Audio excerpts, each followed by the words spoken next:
Assalamualaikum warahmatullahi wabarakatuh. Hello everyone, this is presentation video of Group 9 and today we are going to discuss about sense relations. Words are related to one another in variety of ways, which I will explain 5 of them. These relationships have words to describe them that often end in the bound of morpheme.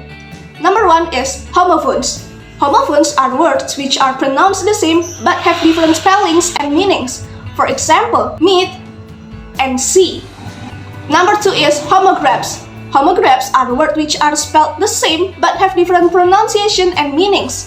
For example, bow as a noun is a piece of wood held in a curve by a tight string and used for shooting arrows. Meanwhile, bow as a verb means we bend forward the upper part of the body to show respect.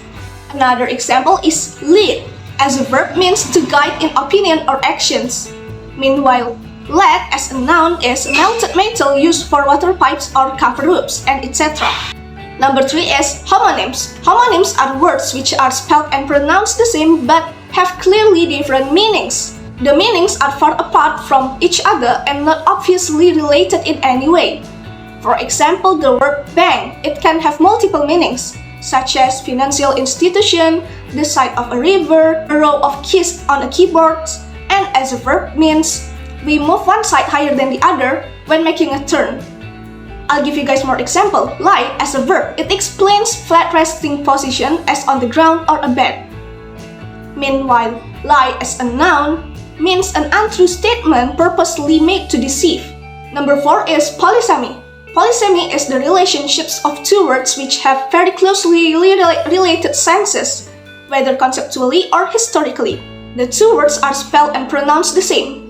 For example, ceiling. Ceiling is the inner surface of the top of a room, and it can also interpreted as an upper limit.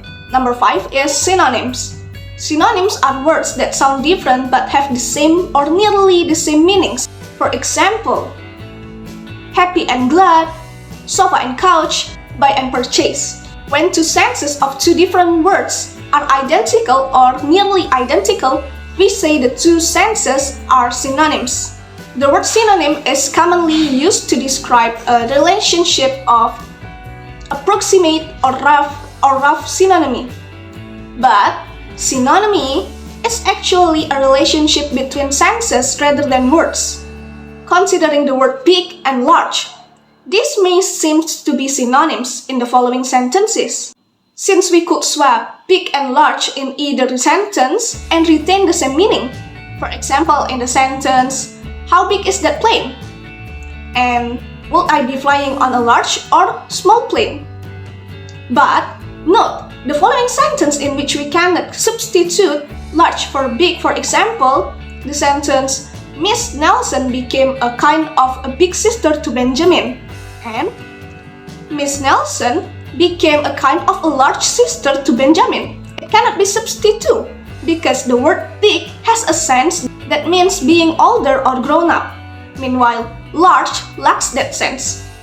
Okay guys, I think that's all from me. Let's continue to the next speaker. Another way word sense can be related is taxonomically. A word or a sense is a hyponym of another word or sense if the first is more specific, denoting a subclass of the other. So, for example, a car is a hyponym of vehicle, a dog is a hyponym of an animal, and mango is a hyponym of a fruit. Conversely, we say that vehicle is a hypernym of car and animal is a hypernym of dog. It is unfortunate that the two words hypernym and hypernym are very similar and hence easily confused. For this reason, the word superordinate is often used instead of hypernym. So, for example, superordinate includes vehicle, fruits, and furnitures and mammal. The subordinate can be car, mango, chair, and dog. We can define hypernym more formally by saying that the class denoted by the superordinate extensionally includes the class denoted by the hyponym. Thus, the class of animals includes as members of all dogs, and the class of moving actions includes all walking actions. Hypernym can also be defined in terms of entailment. Under this definition, a sense A is the hyponym of sense B, If everything that is A is also B, and hence being an A entails being a B, or this formula. Hyponym or hypernym is usually a transitive relation. So, if A is a hyponym of B and B is a hyponym of C, then A is a hyponym of C. Another name for the hypernym or hyponym structure is a hierarchy, in which we say A is a B, or B subsumes A. Hypernym is useful for tasks like textual entailment or question answering. Knowing that leukemia is a type of cancer, for example, would certainly be useful in answering questions about leukemia. Another common relation is meronym, the part-whole relation. A leg is a part of a chair. A wheel is a part of a car. We can say that wheel is a meronym of a car and car is a holonym of wheel. Structured polysemy. The sense of a word can also be related semantically, in which case we call this relation between them structured polysemy. Consider this sense, bank. Bank is on the corner of Nassau and Witherspoon. This sense, perhaps bank, means something like the building belonging to a financial institution. There's two kinds of senses, an organization and the building associated with an organization occurs together for many other words as well. For example, school, university, hospital, and etc. Thus, there is a systematic relation between sense that we might represent as building, organization. Metonym. This particular subtype of polysemy relation is called metonym. So, metonym is the use of one aspect of a concept or entity to refer to other aspects of the entity or to the entity itself. We are performing metonym when we use the phrase the White House to refer to the administration whose office is in the White House. Other common example of metonym includes the relationship between the following pairings of senses. So, for example, the author, James, Austen wrote Emma, and the work of author to I really love Jane Austen. Another one would be fruit tree to plumes have beautiful blossoms to fruit to I ate a preserved plum yesterday. Assalamualaikum warahmatullahi wabarakatuh. Hello, my name is Adi Nugroho Pangestu with class student number 013. Today I will talk about retronym.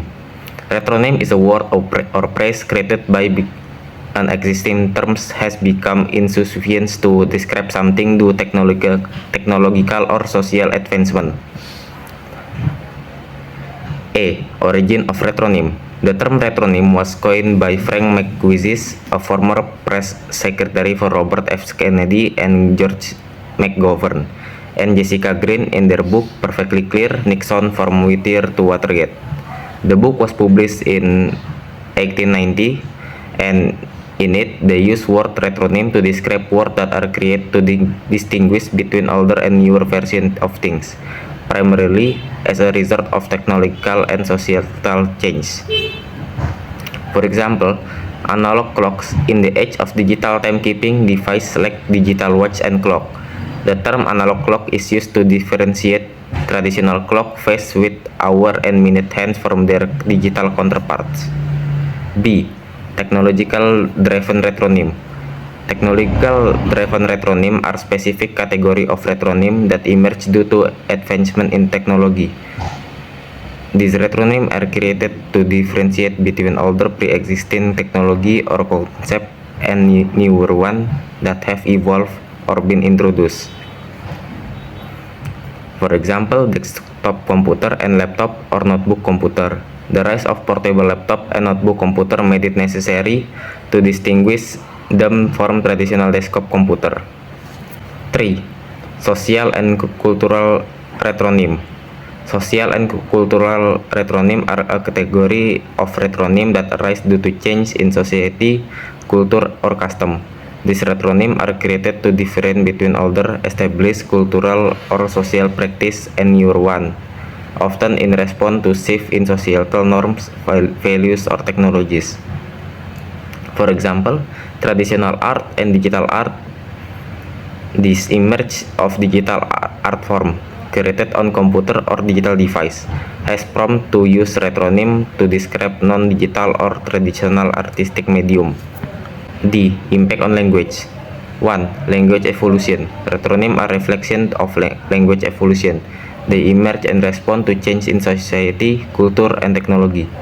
This evolution is natural and necessary process that allows language to stay current and relevant. Enrich vocabulary. Retronym expand the vocabulary of a language. They introduce new words or phrase to describe concepts that were not previously necessary. This increases the language and provides speaker with more and precise and nuanced way to communicate. 3. Clarity and precision. Retronym enhance the clarity and precision of language. They help to avoid ambiguity by providing additional context. For example, the term analog clock clarifies that you are referring to traditional clock with hands, not a digital timekeeping device. That's all for me. Thank you so much. Wassalamualaikum warahmatullahi wabarakatuh. One, antonyms are words with opposite meaning. There are three kinds of antonyms. One, gradable antonyms. These antonyms exist on a continuum and can have degrees of intensity. For example, hot and cool are gradable antonyms because they are varying degrees of temperature between like warm, lukewarm, and cool. Two, complementary antonyms. These antonyms are at opposite ends of a spectrum and do not have any intermediate states. One can only be one or the other. For example, alive and dead are complementary antonyms. 3. Relational antonyms. These antonyms are words that have an inherent relationship with one another. Changing one automatically implies the other. For instance, parent and child are relational antonyms. Meronymy is a lexical semantic relation that describes the connection between a part and a whole. In this relationship, one word represents a part or component of another word, which represents the whole. For example, in the phrase, a leg is a part of a chair. Leg is a meronym of chair because it is a component or part of the whole chair. Metonymy are about substituting one word for another based on a particular association. Metonyms are words used to represent related concepts or associations. For example, brass is used as a metonym for military officers. This means that when people refer to the brass, they are talking about high-ranking military officer. Assalamualaikum warahmatullahi wabarakatuh. My name is Ahmad Dhani. My last student number is 009. Understanding sense relation in the context of vocabulary is of paramount significance for multiple reasons. Firstly, it greatly enhances comprehension by enabling individuals to discern the subtle distinction in meaning that words might have in various contexts. This heightened comprehension, in turn, facilitates better interpretation of written and spoken language, making one a more effective communication and learner. Secondly, it refines the expression of thoughts and ideas. When individuals are aware of the nuanced meaning and relationship between words, they can choose their words more precisely, thereby reducing the likelihood of miscommunication or misinterpretation. This refined expression is not only valuable in everyday communication, but is particularly crucial in fields such as literature, law, and diplomacy, where precision in language is paramount. Moreover, learning sense relationship contributes to the development of a richer and more diverse vocabulary. By exploring the multiple sense or meanings that a word can pose, individuals expand their lexical range. This expanded vocabulary equipped them with a broader of words, allowing for more creative and effective communication. Lastly, delving into sense relation in vocabulary is not only about linguistic development but also play a role in cognitive growth. It challenges the mind to think critically and analytically about language, fostering intellectual development. This cognitive stimulation can have a positive ripple effect on problem solving abilities and overall cognitive agility. In summary, mastering sense relation in a vocabulary context is an intellectual endeavor that, that leads to heightened comprehension, refined expression, and cognitive development.